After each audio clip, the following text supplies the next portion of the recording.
take a standing 8 count. "Who are you?" Adam asked. "Does it matter?" "Yeah, it does." "I'm the stranger," he said. "The stranger with important knowledge." "She lied to you, Adam. Corinne, she was never pregnant. It was all a ruse to get you back." Adam shook his head. He swam through, tried to stay rational and calm. "I saw the pregnancy test." "Fake." "I saw the sonogram." "Again, fake." He held up a hand before Adam could say more.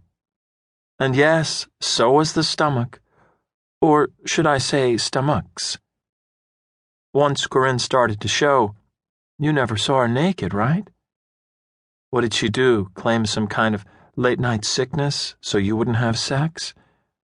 That's what happens most times. So when the miscarriage occurs, you can kind of look back on the whole thing and realize the pregnancy was difficult right from the start." A booming voice from the other side of the hall called out, "Okay, guys, grab a fresh beer and let's get this show on the road." The voice belonged to Trip Evans, the president of the lacrosse league, a former Madison Avenue ad exec and a pretty good guy. The other dads started to grab aluminum chairs, the kind you use for your kid's school concert, from a rack and place them in a circle around the room. Trip Evans looked over at Adam, spotted the undoubtedly pale expression on his face, and frowned his concern. Adam shook him off and turned back to the stranger. "Who the hell are you?"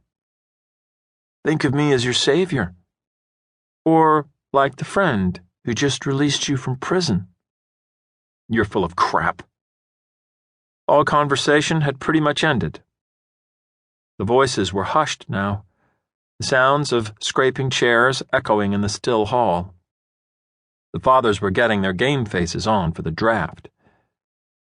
Adam hated this. He wasn't even supposed to be here. Corinne was.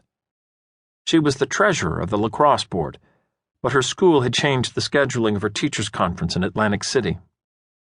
And even though this was the biggest day of the year for Cedar Field lacrosse, indeed the main reason Corinne had become so active, Adam had been forced to step in for her. "You should be thanking me," the man said. "What are you talking about?"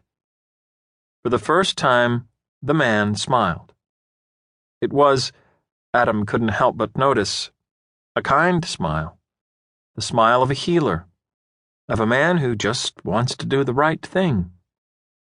"You're free," the stranger said. "You're a liar." "You know better, don't you, Adam?"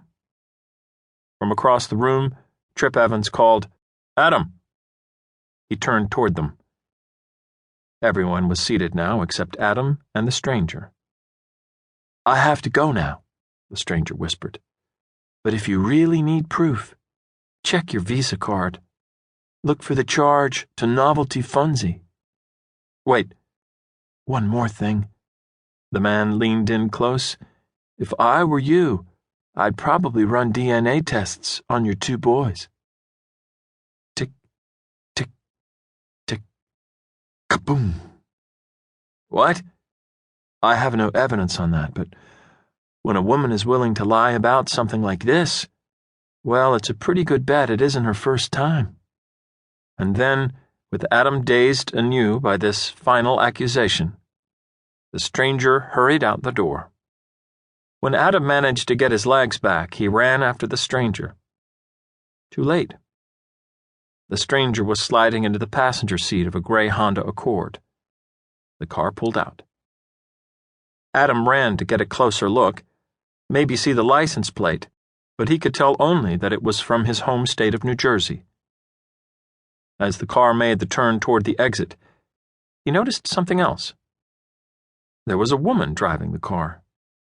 She was young, with long blonde hair. When the streetlight hit her face, he could see that she was looking at him. Their eyes met for a brief moment. There was a look of concern on her face, of pity. For him. The car roared away. Someone called his name.